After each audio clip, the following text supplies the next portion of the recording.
Good morning. Welcome back to Parsha Perspectives for today, our weekly study of the Parsha, trying to extract contemporary lessons, ideas for the Parsha to be the filter through which we examine and explore the world in which we live today. I want to thank our generous sponsors for the year, Becky and Avi Katz, dear friends and family, in memory of David Grossman, Becky's father, Le'ilu Nishmas, David Ben Menachem Manish. Thank you so much for your generosity and sponsorship. This morning's shir is also sponsored in the schus of Shoshana Leah Bas Aliza. To find her shidduch speedily, please God. She'll be dancing at her wedding, Bikarov, in the near future. If you'd like to sponsor a future shir, please go on brsonline.org/sponsor, brsonline.org/sponsor. Also, every week, our Parsha Perspective, somebody puts together beautiful notes, slides, which if you subscribe to our newsletter, you will get both the shir and the slides. You can print them out, take them to your Shabbos table, and the Divrei Torah you're about to hear, you can be reminded of clear notes, which will help you be able to communicate and share with others. You can sign up for the newsletter at rabbiefremgoldberg.org. We are privileged this morning to learn Parshas Ki Seitzei, page 1046 in the Art Scroll Stone Chumash. We continue with the Mishnah Torah, a repetition of many of the laws that we saw and we've learned earlier in the words of Moshe Rabbeinu on his last day of his life as he's giving a charge to the Jewish people. Ki Seitzei la milchama al oivecha. When you go out to war with your enemy, and God will deliver in your hand, and you will take captives. You'll be successful and triumphant, and you'll collect the spoils, which will include people. You're going to capture a beautiful woman. Among the captivity will be a woman who's beautiful. You'll desire her, you'll long for her, and you'll take her for you as a wife. And you bring her into your home, you shave her head, and you allow her nails to grow, and you remove the garment of her captivity. She sits in your house, she cries for her parents. These are what are known as the laws of Yifas Torah. We've discussed it, as have many in the past, at length. A concession to the frailty, to the reality of who we are. Lo dibra Torah ela keneged Yetzirah. The Torah speaks to the reality of who we are, not who it wishes we were. Torah is not a utopian document. It doesn't describe a utopian world. It speaks to the reality of the world in which we live, which makes it unusual as a religious document in that sense. So we begin with an insight of Rav Druck and his Eish Tamid. And he wonders about this pasuk. He says, why does it say when you go out? What relevance is it? The whole law of Yifas Torah is telling us a law of when you are at war. So why not just begin and tell us when you're fighting, when you're battling, when you confront your enemy? When you fight, when you confront your enemy. Why do we have to begin Ki Seitzei when you go out? Moreover, he continues, why does it say oivecha? As if this is an enemy who's well known, that you know this enemy. It should have said when you go out to any war against any enemy. This sounds like a definitive enemy. First of all, Ki Seitzei, why not just begin Ki Tilachem when you're fighting? Why does it say Al Oivecha, your enemy, some specific, distinct enemy? Just say Oyev, whatever enemy it might be. Thirdly, the third question, why does it say V'nasnu Hashem Lakecha Biyadecha V'Shavisa Shivyo, when Hashem delivers into your hand and you take captive? What does one thing have to do with the other? It could have said Ki Seitzei la milchama leivecha, when you go out V'Shavisa Shivyo and you take a captive. And it turns out she's beautiful. Why is the Tanai, why is the condition when you take that captive? First, it has to be places in your hand. And lastly, Adiktik Nosav Yesh Lamod, Shnemar Ki Seitzei la milchama leivecha, Halamid is nakud bepatach. Underneath the lamed of la milchama. When you go out to the war. Mashma la milchama hayidua. It is a well-known war. It is a specific war. It is a predictable war. It is an anticipated war. What war are we talking about? What war is the Parsha, is the Torah describing? So Rav Druck describes, as so many have, we can recall this in countless names. Clearly, it's something true. In fact, some say, in today's day and age, when we don't have these laws applying in the specific way in which they're communicated, then the drush, that second additional layer, becomes almost the pshat, the primary layer. So what you can say when it comes to all this, Yisod Advarim, it says B'Svarim HaKadoshim, that the Torah is not talking about simply a war with a physical material enemy. Torah is talking about the war. And what is the war that we all face? Milchemes HaYetzer. We all confront the Yetzirah. Ein zu rak milchama harigila sheyotzim leilachem im oyev gashmi. This is not a physical war that we're going to fight with a physical enemy. Torah is hinting to a specific war. We each have a war. You know what the war is? The war of the Trader Joe's corn chips or the Cape Cod potato chips. The war is not continuing to eat even when we're full. The war is getting enough sleep. The war is not being sedentary, but getting up and moving and being active and getting exercise. The war is making it to minyan on time and paying attention when we make brachos and having kavanah when we daven. The war is holding back when we have some juicy gossip or slander we're desperate to share. The war is the battle between our godly spirit and our animal impulse. The war is the battle to be our best selves when there's so much temptation and desire and distraction, when there is so much noise trying to set us and knock us off course. And now we can answer each of these questions. Why does it say ki Seitzei? Yesh kan remez l'machama hamahutis hapnimis biyoser. Asher kol tafkido shel adam ba'olamo. The answer is we are here to fight this battle. It's not if you go to war, it's ki Seitzei, when you go out. You know when the war begins? When the alarm clock goes off. Even before your feet hit the ground in the morning, there is a battle, there is a struggle, there is a war. Will I snooze? How many times will I snooze? Will I make excuses to show up late or come all together to skip minyan? What will be? Even before the alarm goes off, we are in a battle. So not if you go to war, but ki Seitzei, when we go to war, when the neshama comes down to this world and is housed in the body, and the soul and the body have different interests, competing interests. They're not always aligned. So there is a battle. The animal instinct inside us says, follow my impulse, follow my drive, follow my desire, do what you want to do.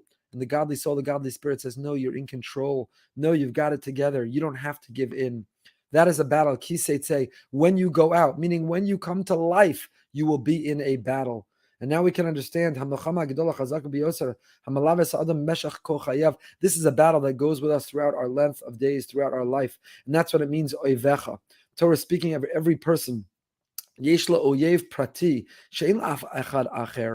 such a critically important point. It says Rav Druck, al oivecha, doesn't say al ha'oyev, when you go to battle, ki lachem, when you fight a war with the enemy. What does it say? With your enemy. Because my enemy is different than your enemy. My temptation, my distraction, my kryptonite, what I have to fight to overcome. Each of us come from a different background. Each of us have different personalities. Each of us have different strengths and different weaknesses. And therefore, each of us are facing different battles. Each of us has our own battle that others likely know nothing about. It's in our head. It's in our lives. It's in our daily struggle. Some are visible. Some we can team up. Some we are collective fights that we share universally. But many are very, very personal battles that others don't know. In our marriage, with our children, with our physical well-being, we are battling with our spiritual, with our mental health, with our sense of self-confidence. People have no idea. So it says, oivecha, your enemy, not simply generically, al ha'oyev, the enemy. And moreover, the Torah adds, what is the nature of this battle? Can you finish it? Can you fight the enemy and conclude the war? Does it ever end? Says Rav Druck, no.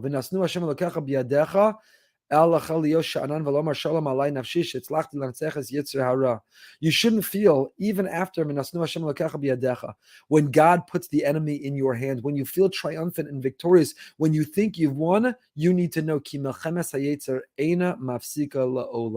this is an ongoing battle. Do you know how long this battle will last? Maybe different battles, but do you know how long the war will go? From the moment you're born till the day you die. As long as we are here on this earth, as long as we are blessed to be alive, we are battling. The battle may change. The battlefield may change. What goes into conquered territory and what remains on the battlefield may change. However, it is an ongoing battle, an absolute ongoing battle. Because to be alive is to be battling, is to be struggling, is to be confronting. Maybe we form better habits. Maybe we make better choices. Maybe we have better patterns in our life, but we're always battling, always battling. And not only are we always battling, and that's why it says, even after biadecha, you won this battle, but there'll be another one. The war continues. I remember once dealing with someone, and I learned something from a therapist who was treating the person, and I was simply consulting, playing a complimentary role, and I learned something from the therapist. This individual had repeated a previous mistake they've made, previous poor behavior, poor decision-making, sabotage not only his own success, but potentially his whole marriage. And he thought that he had conquered the issue when he had confronted it many years before. And the therapist said, you need to understand that this is a battle that you will never win, ever. This is ongoing. You will never conquer. You're always going to have to treat. And the moment that you think you've moved it into conquered territory, you're in trouble because it will rear its ugly head again. We have to know that it's ongoing. never conquered, never complete, but it's a battle that needs to be managed, never won. It's managed, but it's never fully won. Number 2 says Rav Druck, Ofen nosaf nir liyashiv. You can answer it differently. Ki Seitzei, and what does it mean? Medubar memechemes hayetzer. Ein lahamten ad sheyavo hayetzer. Don't wait for the Yetzer Hara to come to you. Take the initiative. Declare the war. Go out and battle it first on its territory before it comes in and tries to conquer yours. And that's why it says Ki Seitzei. Don't wait for it to come here. Ki Seitzei la milchama. When you go out to war, don't be in a defensive posture. Don't be having to repair the damage that's already been done. But Ki Seitzei, identify where are the pitfalls, what are the problems, how will I go out, how will I conquer. In fact, the Elul series for BRS this year, we have these 4 areas of life: how we eat, getting enough sleep, are we breathing, and movement and exercise, not just being sedentary, not just being still.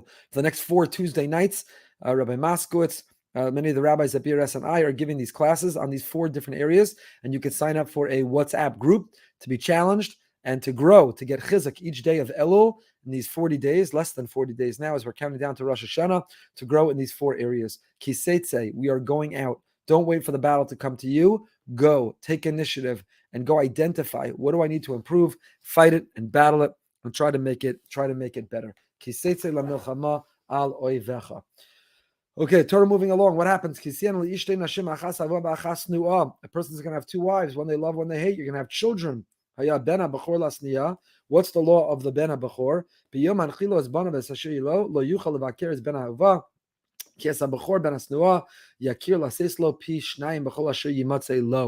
Torah believes in a hierarchy, a birth order, and the responsibility that comes with it. That's why we, the Jewish people ourselves, are considered B'nai Bechor Yisrael. That on the one hand, we're described Banim Atem Lashem, we are God's children, but on the other, we're not his only children. All of humanity are God's children, but among the children, we are the eldest. B'nai Bechor Yisrael, we are the Bechor, we are the oldest child. What is the significance? What is the role? What is the responsibility of that oldest child? The oldest child takes the place of the parent. The oldest child bears the responsibility to care for the siblings, to protect them, to teach them, to inspire them. And therefore, the oldest sibling needs to be prepared, empowered with the resources and able to do so. There's a beautiful Baal HaTurim in a very cute, if you're allowed to call a Baal HaTurim cute, Baal HaTurim of Yaakov ben Asher says, where do you see this hinted to in the pasuk? This is the halacha. Last year we gave a series of shiurim, 4 or 5 or 6 parts, about the halacha of wills, not ethical wills, and not the living will, but wills. How do we bequeath our property, our assets, our estate to our children? And how do we either employ or legally circumvent these rules that the oldest son gets a double portion, which the poskim say today, and you can go back and listen and see those source sheets, the poskim today say we do not follow. If you give the oldest child, the oldest son, not a child, it's the oldest son, a double portion, you will alienate and create great resentment and strife among the children. It's a bad idea. So how do you get out of it? How do we get out of giving the oldest son a double portion? How do we get out of only bequeathing to the sons and not to the daughters? There are halachas that speak to it all. But where do you see in the pasuk? Where do you see in the word Bechor itself an allusion to the Baal HaTurim of Yaakov ben Asher says, Loses lo pishnayim, the Bechor, the eldest gets a double portion. B'shvil shu notel pishnayim yesh ba'osios Bechor inyan kfelus. Because he gets a double portion, the whole word Bechor, the whole word that means the eldest, is all double. Beis kfula aleph. The letter Beis is double. 2 is double of the 1, the aleph. The chaf kfula yud shelefaneha. The letter chaf is 20, is double of the 10 that comes before it. And reish is kfula ala kuf shelefaneha.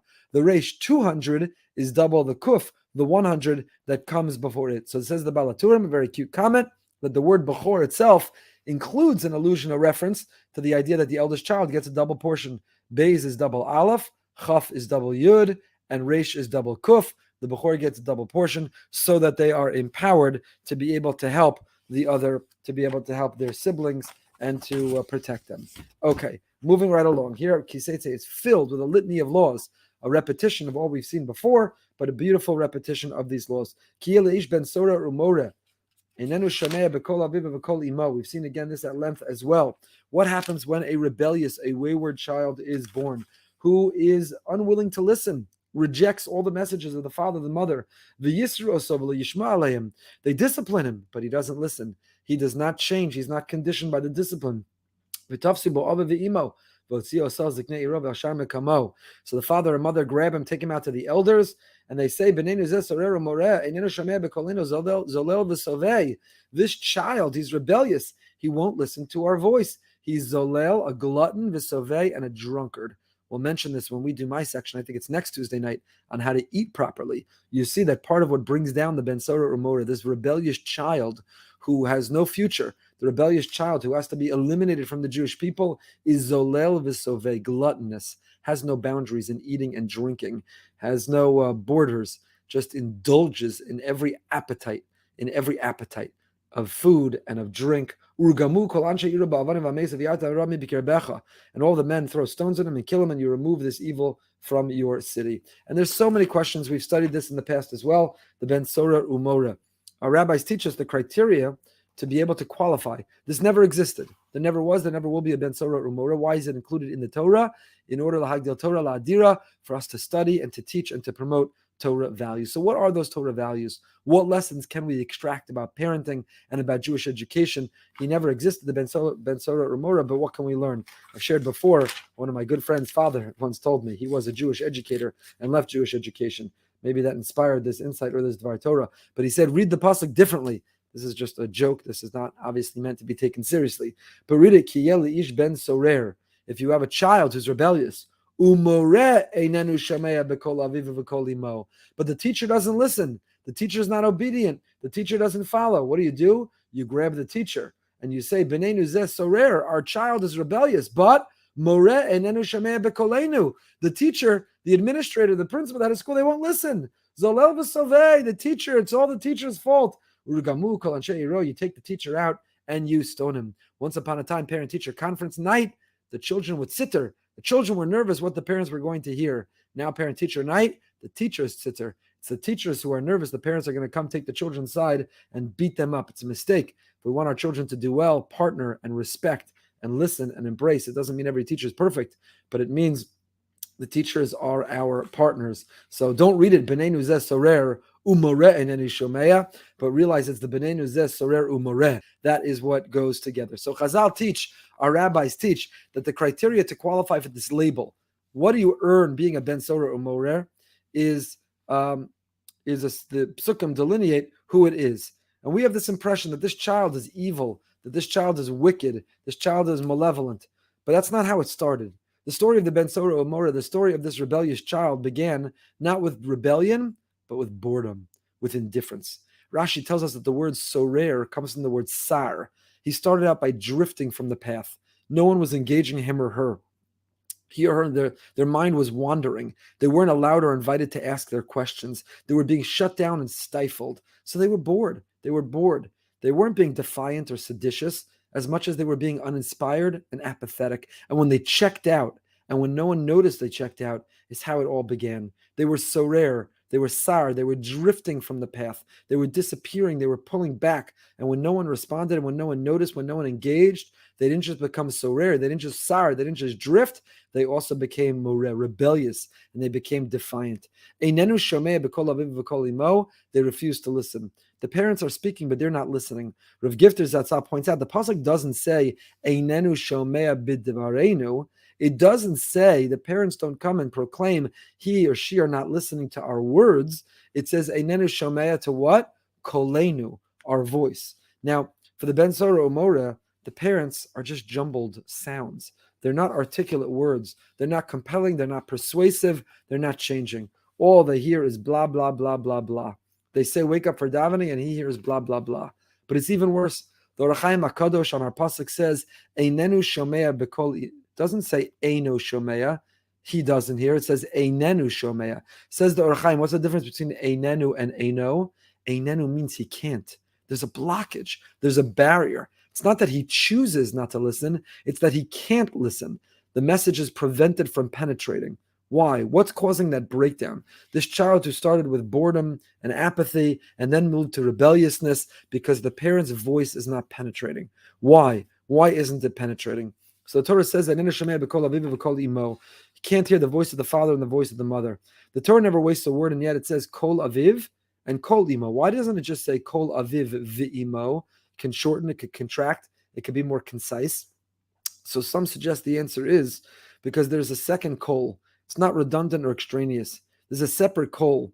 The father and the mother are not on the same page. There's a mixed message being said. There's what they say and what they do, and they're each saying separate things. And when there's a mixed message, when different messages are being sent, then the child's unable to hear.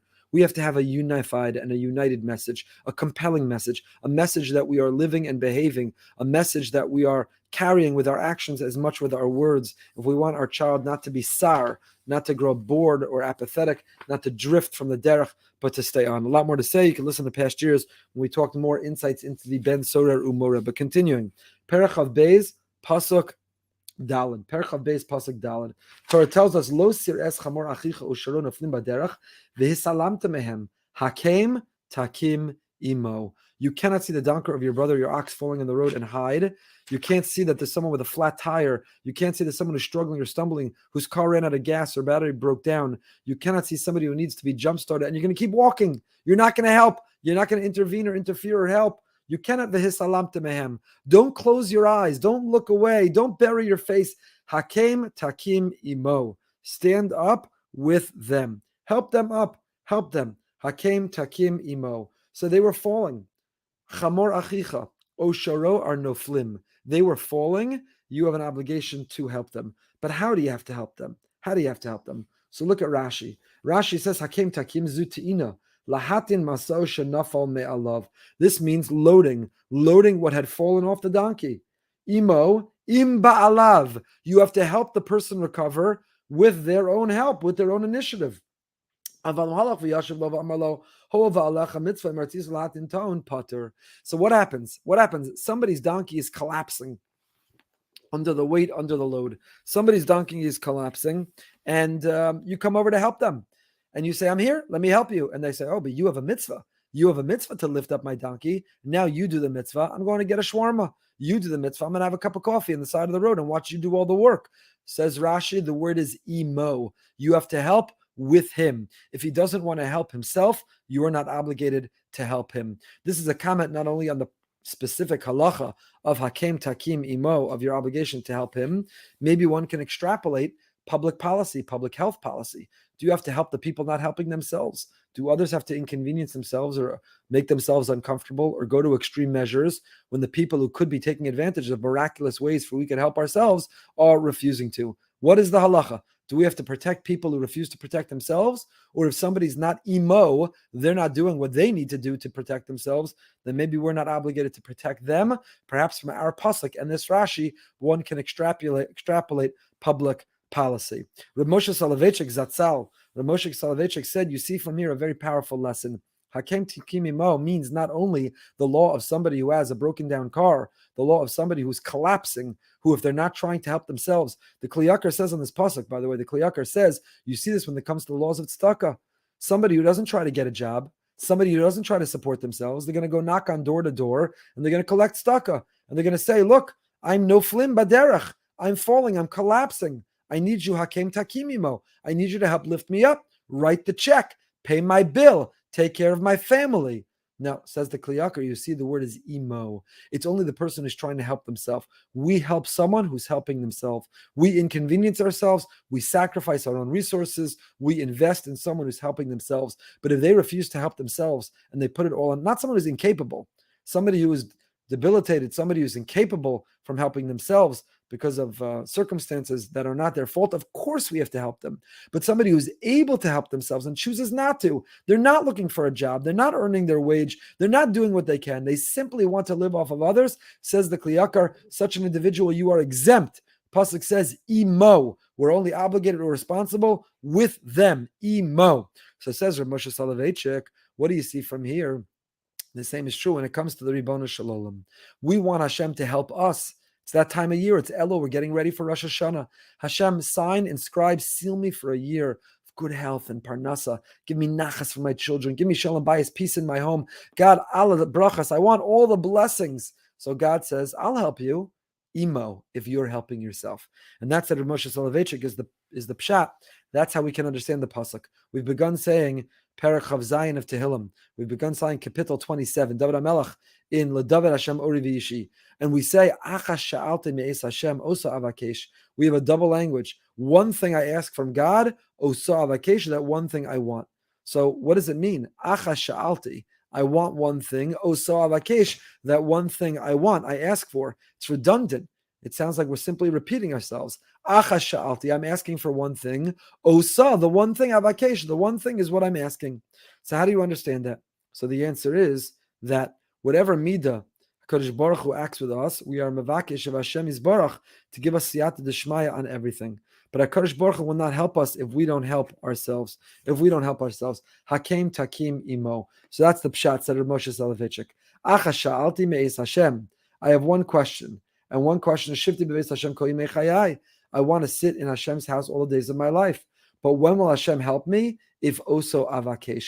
If that's what I'm working on. If that's what I'm trying. If that's the effort I'm making. So I can't not work on my inspiration and then say, Hashem, wave your magic wand and have me wake up tomorrow inspired.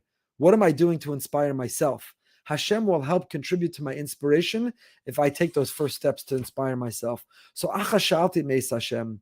And I will show that I'm doing it because Osa Avakesh.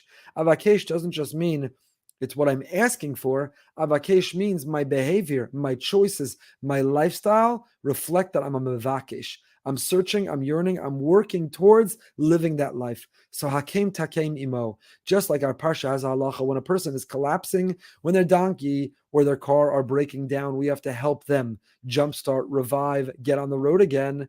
But only Imo, only if they're trying to help themselves, said Rabbi Moshe Soloveitchik. The same halacha applies spiritually this time of year. Hashem will help us. He will lift us. He will jumpstart us when we look like we're broken down on the side of the road. But only if we help ourselves. Osa avakesh. Are you going to that extra shear? Are you coming a little early to davening? Are you reading things that will challenge you and inspire you? Are you doing what you need to do in order to kickstart, to fan that flame, that pilot light, to become inspired? If osa avakesh, if we're making our effort and doing our part, if we're taking our step, then achash sha'alti, then we can ask Hashem to help us as well. Perach of Gimel, Pasuk Gimel, continuing along the way. Many, many laws. We've gone through some of them in the fast. Ma'akeh ki sivne bayis chadash. When you build a new home and you have to make a ma'akeh, a fence on your roof, which applies not only to your roof, a railing. It applies on your balcony. It applies not to have anything dangerous in your home. Why does it say that you have to do this with the bayis chadash, with a new house? The halacha is you're obligated, even if it's a 50-year-old home that you purchase and the proper railing and the proper roof fence are not up, then you have to put them up now. So why is it formulated in that way? You could listen to previous year's shiurim. We spoke about ma'akeh specifically. Kalayim, you're not allowed to mix things. What is the significance of keeping species separate, not trying to compete with God by creating a hybrid? We have to stay in our lane and know the boundaries. This applies not only to kilayim, to mixing the seeds of the field, but also b'shor b'chamor yachtav. You can't mix an ox and a donkey. Losil b'shatnez. You can't mix two different materials, combining fibers, wool and linen together, with the exception, of course, tzitzis, asadoch, not for now. So many laws, adultery, of defaming a married woman. The laws goes on and on. Perach of Gimel, Pasuk Gimel, we're moving to. Torah tells us a very difficult set of laws. Individuals whom we're not allowed to marry. We're not allowed to bring them or integrate them into the community. And these individuals, it's very, very difficult. Lo yavav tzodaka uchroshavcha b'kal Hashem. You can't build a person with certain physical deficiencies. Lo yavo mamzer b'kal Hashem. And this is the one that perhaps is the most difficult, the most painful. Torah tells us a mamzer. Who is a mamzer? I don't mean that, the brother-in-law that you don't like, or the shul leader that you don't like, or the person you did business with who you defame by calling a mamzer. Mamzer is the word that we use. The greatest insult that we could have is to chas v'shalom call somebody a mamzer. So of course that's not what a mamzer means technically or halachically. A mamzer is the result of arayos, a forbidden relationship. A mamzer is not that a woman and a man were not married. If they didn't have proper chuppah v'kedushin, they don't produce a mamzer. Born out of wedlock is not a mamzer. A mamzer is the result of one of the arayos. So a man with a married woman would create mamzerus. That's why if a couple get married with a proper halachic marriage, but they do not get a get They do not get a kosher get to sever their marriage, and then the woman remarries, thinks that she's remarrying, but really that's Eshes Ish. She remains a married woman. That's why there's some people who say better not to do halachic weddings for non-observant. If you're not confident that if the marriage would dissolve, they would get a get, you're doing a disservice. You are potentially setting up and creating mamzerus. Because if you do a proper chuppah v'kedushin, and you're not confident that if they don't keep their marriage, they'll get a get, and she will remarry, a child born of that second union would be a mamzer. And a mamzer, lo yava bakal. Nebuch, a mamzer, can marry another mamzer, a mamzeres, but they cannot marry someone who's not a mamzer. Tragic. It is the classic tragic. Why punish a child for something their parents did? The child that's born from that prohibited union did nothing wrong. They made no poor choice. So why do they live with that label of being a mamzer? Why are they precluded from marrying into the people? It's a tragic, tragic circumstance. So Soloveitchik in the Rav Soloveitchik Chumash tackles this question. He writes, contemporary rabbis are confronted with horrible problems: social, political, cultural, economic, problems of the family, of community, of society in general. Consider the problem of Mamzerim. The plight of the Mamzer is very tragic, a tragedy that the Mishnah, the Medrash itself points out in Koheles Rabbah, Perek Daled. Yet it remains a religious reality. No one can change this reality. Neither I nor the chief rabbi of Israel nor the great rabbis outside of Israel. Halacha has its own orbit, its own pattern of responding to a challenge, its own criteria and principles. My grandfather, HaChaim Soloveitchik, used to try his best to rule leniently in such cases, but there were limits. When you reach that limit, all you can say is, I surrender to the will of the Almighty. We cannot allow a married woman, no matter how tragic the case, to remarry without a get. Talmud Torah constitutes an act of surrender, of Kabbalas Malchus Shamayim, of accepting the yoke of mitzvos. The word yoke suggests that Kabbalas Malchus Shamayim can sometimes be very uncomfortable. It requires sacrificial action of man. But although it is a heavy yoke, the Kabbalah must still take place. This was a speech that the Rav gave in 1975 to the RCA convention. Study of the Torah is an ecstatic metaphysical performance. The study of Torah is an act of surrender. That is why Chazal stressed the importance of humility. Humility is necessary because the study of Torah means meeting the Almighty. And if a finite being meets the infinite, the Almighty, the maker of the world, of course this meeting must precipitate a mood of humility. And humility results in surrender. What do we surrender to the Almighty? We surrender two things. First, we surrender the everyday logic, or what we call mercantile logic, the logic of the businessman or the utilitarian person, and we embrace another logic, the logic of Sinai. Second, we surrender the everyday will, which is very utilitarian and superficial, and we embrace another will, the will of Sinai. What does Kabbalas Malchus Shamayim require of the person who studies Torah? We have to pursue the truth. The truth in Talmud Torah can only be achieved through singular halachic thinking and understanding. The truth is attained from within, in accord with the methodology given by Moshe and passed on from generation to generation. It is ridiculous, said the Rav, to say, I have discovered an approach to the interpretation of Torah which is completely new, of which the Rashba didn't know, the Ketzos didn't know, the Vilna Gaon had no knowledge. One must join the ranks of the Chachmei HaMesorah, Chazal, Rishonim, Gedolei Achronim, and not try to rationalize from without. Such an attempt, be it historicism, be it psychologicism, I don't know that word, be it utilitarianism, undermines the very foundations of Torah and our tradition, leading eventually to assimilation and nihilism, no matter how worthy the original intention. We must not feel inferior, yielding to the charm of modern political and ideological trends. Not only may we not compromise, we not even yield emotionally to feel inferior. There's no need for an apology. We should have pride in our Mesorah. One must not try to gear the halachic norm to the transient ways of a neurotic society. The Rav is saying here that the real religion is not the kumsitz, the kumbaya, that great moment when everything makes sense, when we feel on a religious high. The real test of religious man is our willingness to submit and surrender. When things are beyond our comprehension, when we can't understand, when we can't make sense of it, when it's uncomfortable and painful and difficult, and yet, are we obedient to his will or do we force our will? Our willingness to surrender is the testament to our really being committed to him and committed to his religion, to the Ribono Shel Olam, to the Torah HaKadosha. And perhaps nowhere does that come more to force than the laws of Mamzerus. We don't understand them, and they don't make sense to us, and they seem unfairly punitive, and yet we must abide by them. We must abide by them. I fight personally, and unfortunately have been beaten up because of it in certain circles, and you and we fight on behalf of Agunas, but we cannot make up new halachas to let them feel that they can remarry. We would cause mamzerus. We have to get them a get, and we have to stop at no end to be able to rally to get them their get within the halachic process and within what we can do. But if we don't do it that way and we think we're going to introduce some new method, then not only will they not be truly free, Chalila, we could create a situation of Mamzeris. Perek Gimel, Chav Gimel, Pasuk Daled. The next individual or group of individuals who are not allowed or welcome to integrate, to marry into the Jewish people, to join the Jewish community, Lo Yavo Amoni Umoavi B'Kal Hashem. You're not allowed to welcome an Ammonite or a Moabite. Why? Even in the 10th generation, they shall not enter for all eternity. Of course, we've lost track of these nations. We no longer know who they are. We no longer, therefore, preclude them, but they're not allowed to join. Why are they not allowed to join? Why are they not allowed to join? So Rashi tells us, Lo Yavo, not Rashi. Yeah, Rashi. Lo Yavo Amoni, Lo Yisa Yisraelis is not allowed to marry. Why not? So the Eish Tamid, we're back to Rav Druck. And Rav Druck says the following. Says Rav Druck the following. Pasuk zeh nitnu beis tamid madu lo yavo amoni. I'm sorry, if you keep reading, that's what the Torah tells you if you keep reading. Advar Hashem lo kidmu eschem balechem mayim b'derech b'tzeichem Mitzrayim. All you have to do is keep reading the psukim. Because when we were traveling, when we were leaving Egypt, and we needed some rest and respite, and we had provisions, and we asked them, they said no. They didn't greet us with bread and water on the road when we were leaving Egypt. And number one, and number two, Asher Sachar Alecha as Bilam ben Beor Miftor Araim Kalaleka. They hired someone to curse us out.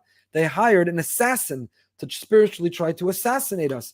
It didn't work, but that was nevertheless their nefarious plan. And for those two reasons, because they did not welcome us, they did not practice graciousness with us, and they hired someone to destroy us. Therefore, you shall not show them mercy. We cannot absorb the cruel character into our people. DNA, their DNA carries cruelty even 10 generations later. Such behavior is cruel. We cannot carry it. We cannot absorb it into our people.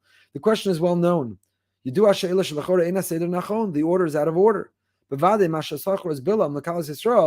they hired Bilam to curse us,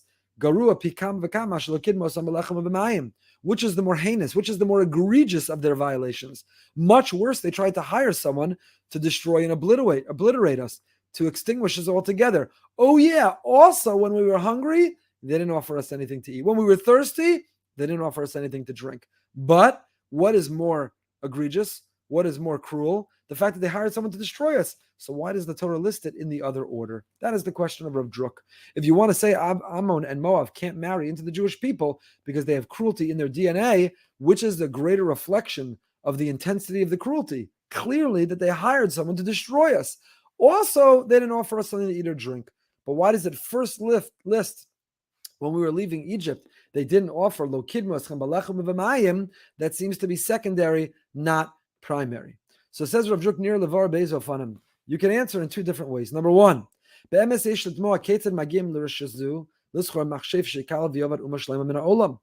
can ask, how did they get to that point? How did they descend to that place where they were willing to hire a spiritual assassin, where they hired Bilam to curse us out and to destroy us? How did that happen? How did they come to that place? Ein Rasha Kazeh Notzar Ba'ofen Pit Omi. Such rishus, such cruelty, such evil doesn't happen spontaneously. It happens gradually. So you know what happens? It begins with a lesser cruelty.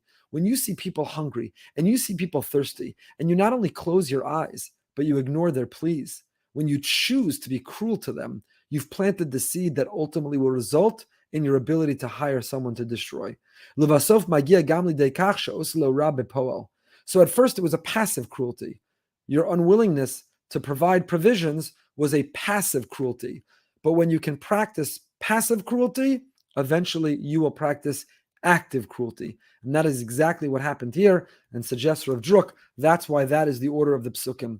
First, they were insensitive and unresponsive to the pleas of the Jews on their way out of Egypt for provisions, and that passive cruelty ultimately manifests itself in an active cruelty. Number one.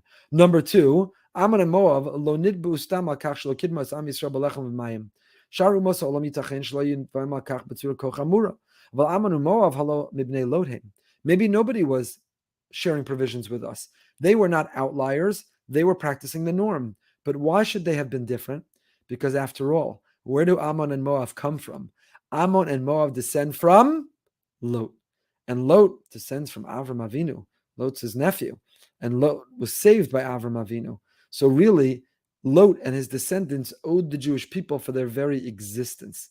Their very existence is only because of what they owe Avraham. So if there was any nation, if there was any people who should have been the first to come out and to offer and to be gracious and hospitable, it should have been Ammon and Moab. So the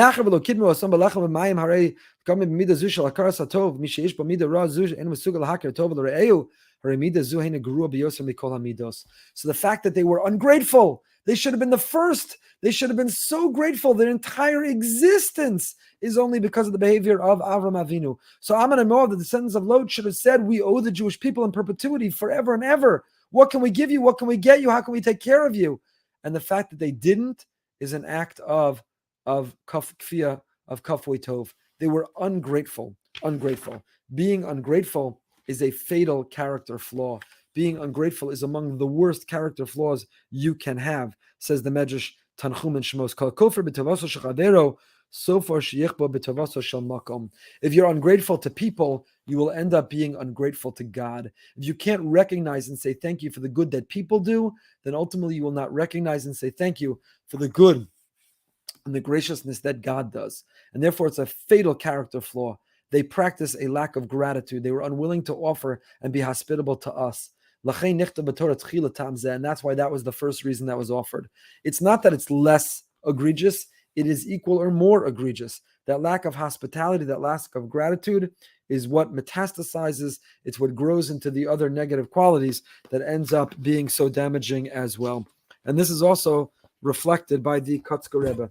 The great Kotzker Rebbe in the wonderful new Sefer, I've been telling you about Emes ve'emunah. The Heilige Kotzker says, sorry, not the Kotzker. This is also described by Reb Shteinman. Reb Shteinman says the following.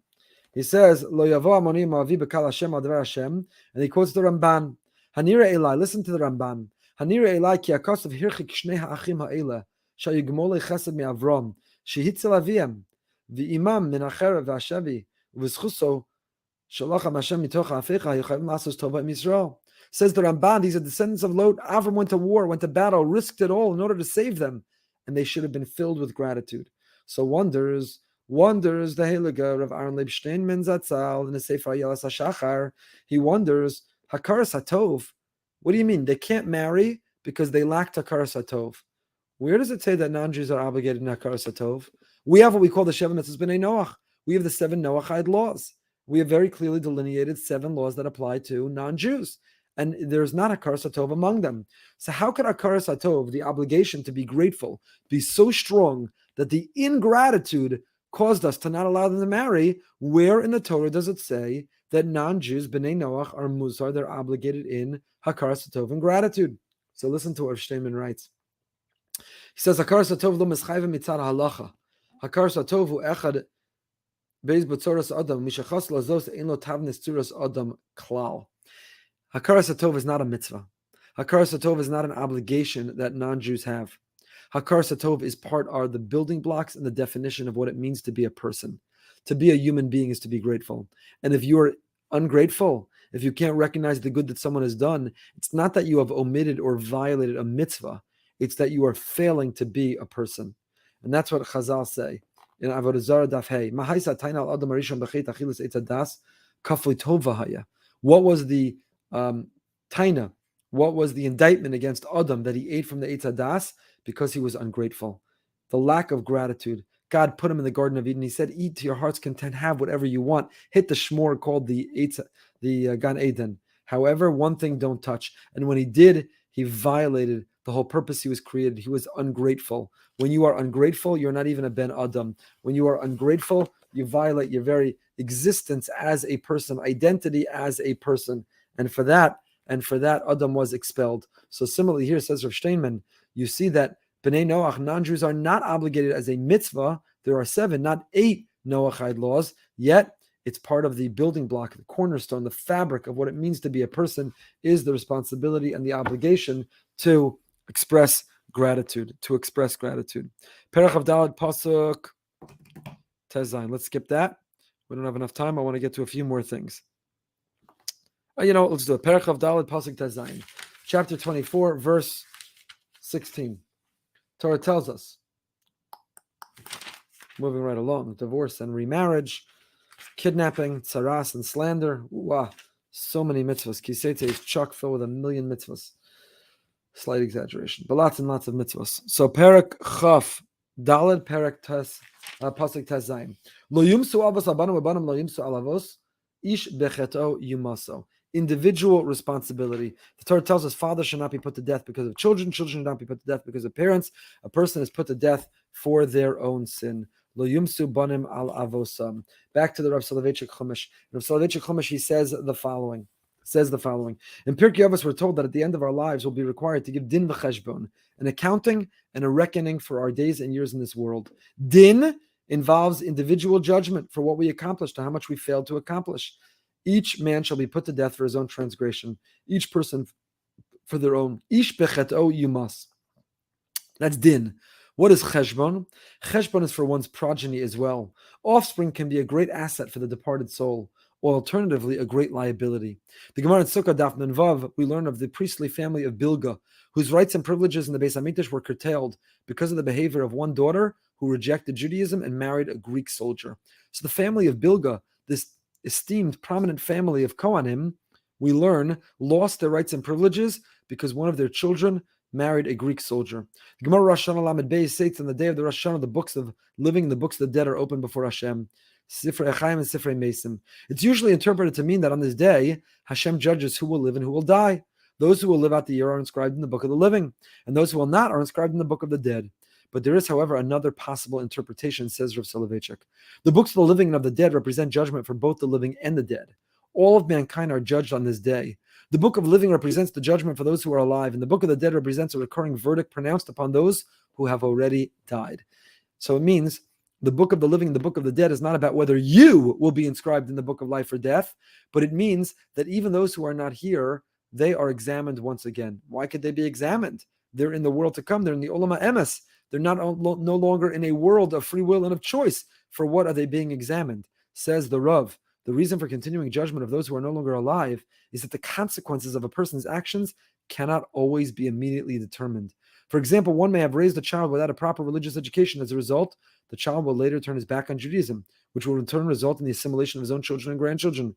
The dead are judged on every Rosh Hashanah for actions whose consequences were not realized until that very year. Wow, what a powerful insight. What a challenging insight. It means that if we make poor choices in this world and they leave a poor impression and influence on others, we are responsible for that. Not only while we're alive, we carry that with us into the world to come. And that's an enormous onus, an enormous responsibility on us, our children, our progeny, the future, to be able to inspire. So Rav Soloveitchik is explaining that this pasuk, children don't die for parents, parents don't die for children. On the one hand, it's true in terms of the specific consequences, the law. However, in terms of our identity, in terms of the impact that we leave, it remains very much that the dead are still judged for the choice, the inspiration, or the lack thereof they left on their next generations. Perek Chav Daled pasuk Yud Zayin, very next pasuk. Lo sata mishpat ger yasom v'lo sachbo beger almana. Don't pervert the judgment of the ger or the yasom, of the ger or the yasom. Who are the ger, the convert, or the orphan? So it's a beautiful, the Baal HaTurim writes, ger yasom, v'lo amar ger v'yasom. The Torah doesn't say here, don't pervert justice, judgment for the convert or the convert and the orphan. It says ger yasom. Lo malachad, this teaches us, ger shenis gayer, kekatan shenolad dami. It's Gemara in Yevamos Daf Chav Beis. Baal HaTurim quotes Gemara in Yevamos Daf Chav Beis, that we know that a convert, a ger shenis gayer, somebody who converts, is born again. It means, technically speaking, biblically speaking, the convert can marry their own sister. The convert's no longer related to their parents. Where do we know that principle from? Gershon is gayer kekotan shenola dami. So the Chasam Sofer in his Chidushim on Avodah Zarah Daf Samach Daled says, Yagati harbe v'lo matzasi min alul rabbanon. The Gershon is gayer kekotan shenola dami. Where do we find the source for this? Chazal, our rabbis, took it for granted that a convert is as if born again and has no relationships to any of the previous people to whom he was biologically related. And therefore, mutter ba'achosa ubito v'imo v'tzarch iyin gadol, says the Chasam Sofer. I don't know where it comes from. Perhaps it comes from this Baal HaTurim. This Baal HaTurim is the makar. Why? It doesn't say ger v'yasom. It says ger yasom. By definition, by becoming a ger, by definition, when you convert, you're an orphan. You're no longer related. Kikatan shenola dami. You're born again. You're born anew, so that you're no longer biologically related to the people who came before, and that's why you are ki'ilu, born again. So a beautiful insight. I forgot where. Why do we say Gershon is gayer kikatan shenola dami? We should say Goyshin is gayer. A non-Jew who converted is as if born again. A non-Jew who converted as if gets a fresh start. Why do we say Gershon is gayer? And the answer is because every individual who was destined to convert was already present at Har Sinai. It was already determined at Har Sinai that they were going to convert. And therefore it's Ger, Shen is Gayer. The convert who converted. They were already in the trajectory. It was already determined. Their soul was already at Sinai. And now they just have to go through the technical part to continue to transform their soul. So Ger, Shen is Gayer. The convert who completed the conversion, as opposed to the non-Jew who converted. Perach Chafei Pasuk Yud Gimel, last insight, arguably the most important for today, that I want to share with you. A very powerful, very important, very, very contemporary insight. Torah tells us towards the end of our Parsha, Perach Chafei chapter 25, Pasuk Yud Gimel, verse 13, Lo yeh lecha bekischa even va'aven, gedola uketana. Don't have in your pouch a weight, a large one and a small one. We know that in antiquity, before they had scales, digital scales, and before they had cash registers, the way that you would weigh how much of a particular ingredient or material or good that you were selling, you'd weigh it on a scale, and based on the weight, you determine the price. So Torah says, be honest with those weights and measures. Lo yeh lecha beveischa efa ve'efa gedola ketana. Don't have multiple measures, a large one and a small one, but rather even shlema v'tzedek yelach, efa shlema v'tzedek yelach. Have an honest and a perfect measure. If you're dishonest in business, you are a to'eva. People like to throw around the word to'eva. We describe certain behavior, certain orientation as to'eva. It is an abomination. But you know what else is an abomination? Being dishonest, reporting something as a business expense when it wasn't, being dishonest on your taxes, being ruthless in your marketing and advertising, being dishonest, that's also considered a to'eva. The Torah here tells us that being dishonest in business is a to'eva. Being dishonest in business is an abomination. Interestingly, the Torah here says, Rashi, Evan ve'evan mishkalos, gedolo katana, gedola shemacheshes is katana, shleya nota begedola machzer bekatana. Torah is telling us to be very, very careful when it comes to our weights and measures. If we steal, not only have we violated ben adam la, not only have we violated ben adam la chavero. When you steal, you've not only violated between man and man, but we're violating between us and God as well. And that's the Netziv suggestion in Ha'emek Davar. The Netziv suggests, we mentioned this last year as well, that the reason we have these laws of honest weights and measures right next to the war of the law of Amalek is because if Rashi says, it's a Rashi. Rashi says the juxtaposition of these two mitzvahs is, if you're dishonest in weights and measures, then be concerned of the provocation by the enemy. Attack by people such as Amalek are a punishment for being dishonest with weights and measures. Why is there a punishment? Where does this come from? So the Tziv says very beautifully. He asks a series of questions, but he gives the following answer. He says Hashem sends Amalek, before Amalek's attack, Bnei Israel complain about the lack of drinking. He says, Hashem with us or not? So Amalek come because we didn't bring Hashem in our midst. So the Netziv says that when do we merit divine providence? When we act honestly. If you act dishonestly, you've knocked God out of the equation. If we are dishonest, then Hashem is not there. If we really believe Hashem provides for us, we'd never cheat, steal, we'd never cut corners, we'd never bend the rules. If we believe we have what's coming to us is coming from Hashem, we would be honest all along. We'd never take a shortcut. It is absolutely an abomination to Hashem. It's interesting. The pasuk says, "Ki to'avas Hashem Elokecha kol osa ele kol osa avel." It's a funny language, clumsy. It's an abomination of Hashem.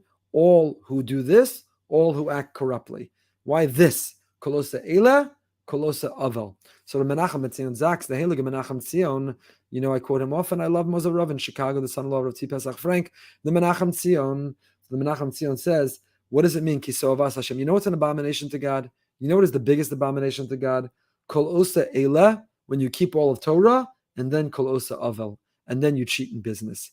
When you shuckle in shul, and when you have a long Shemona Esrei, and when you have your name in lights for all the tzedakah and chesed that you do, and then you're dishonest in business. Kol osa ele, you keep all of Torah, and yet kol osa avel, and yet you cheat in business. That is the to'eva to Hashem. Hashem says that's the abomination. If you can't be honest and straight in business, don't pretend that you love me. Because if you love me, you realize that I'll take care of you. If you love me, you realize that you don't need to cut corners or cheat. Cheating and cutting corners and stealing is not only a violation bin adam lachavero, but is an act of kfira. You show that you don't really have faith in Hashem. If you really had faith in Hashem, you'd never cut corners, you'd never cheat, you'd never steal, you would never bend the rules. There's a beautiful insight of the Kedushas Levi, Levi Yitzchak of Berditchev, and we'll end with this insight today. Levi Yitzchak is trying to resolve a stira between two Gemaras. On the one hand, the Gemara says in Sanhedrin Daf Zayin, on the one hand, the Gemara says in Shabbos that we know that when we die, we come upstairs and we're greeted by our Maker. He has a series of questions he asks us. And one of them is, Nasata Nasata be'amuna. Did we do our business dealings honestly? And then, Achar Kach Kavata Itim. Then we'll be asked upstairs, Kavata Itim la Torah. Did you set aside time for Torah study? So what's the order of the questions? First, we're asked if we dealt honestly in business. And then we're asked, Kavata Itim, did we set aside time for Torah study? But then the Gemara in Sanhedrin says, Amar Rav Hamnuna, Ein tchilas dina shel adam nidon ela al divrei Torah, that we are judged for whether we learn Torah or not.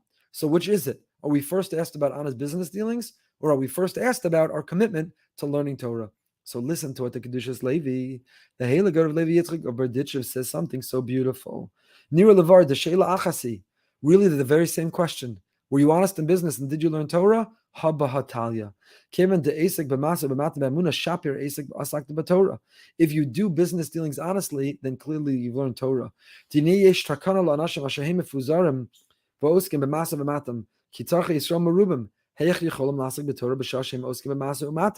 Because if you're doing business, how do you have time to learn? You have to bring in an income, make a livelihood, provide for your family, give to the community. Then how do you have time to learn? So Shlomo HaMelech said, "B'chol dorachecha da'ehu." We come to know Hashem in all of our dealings. Hine b'shasha adam holich b'shuk, b'shasha paga bo'isha v'ein rotz l'staka ba, b'hum b'nei dezocher maimer os l'staka b'isha, b'shuk sham hu hefker v'yachol lomar sheker, and lo tzachachashu v'nimtza lomed azeh pasuk.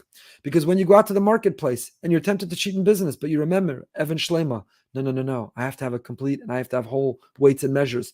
You're tempted to be lewd and licentious, and you remember that you have to be modest and humble. You're tempted to be ruthless, and you remember midvar sheker tirchak.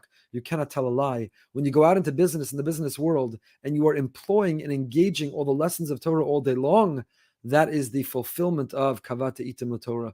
You are learning Torah when you are living Torah, and therefore says Rav Levi Yitzchak, it's not a stira, it's not a contradiction. Which are you asked first? Are you first asked, did you do your business dealings honestly, and then did you learn Torah? Or are we first asked, did you learn Torah? It's a zel bazach. It's really the very same question. Did we live Torah? Will we learn Torah through our living of Torah? Living Torah through our learning of Torah. Nimtza imosei b'masam adam emuna azayhu lomed gamkein ki chas v'shom shum ramos v'shum davarash u'menaged Torah meneged Torah ein oseh. Don't do anything inconsistent with Torah. We're living Torah. Living Torah is learning Torah. Umuturitz kushis tosfos to show us on asata v'sata b'emuna u'memela lomed kol Torah imkein mitchila sheila gamkein al divrei Torah. That is the answer of the Kedushas Levi. So we have a responsibility to be honest in our business dealings. It's a toeva kol osa eila. If we keep Torah and mitzvahs and then osa avel and then we cheat and we cut corners, it's a toeva. It is an abomination to Hashem.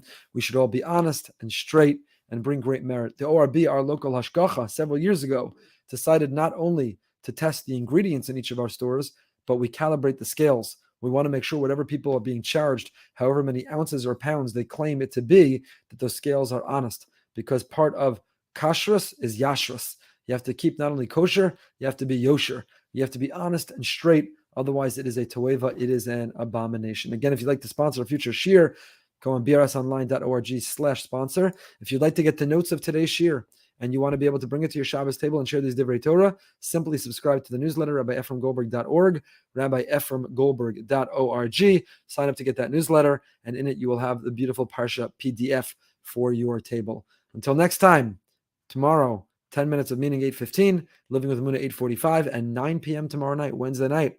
We go behind the bima with the great Hall of Fame, man of faith who loves God, Mariano Rivera, the great Mo, the Sandman, 9 p.m. Wednesday night. Till next time, stay.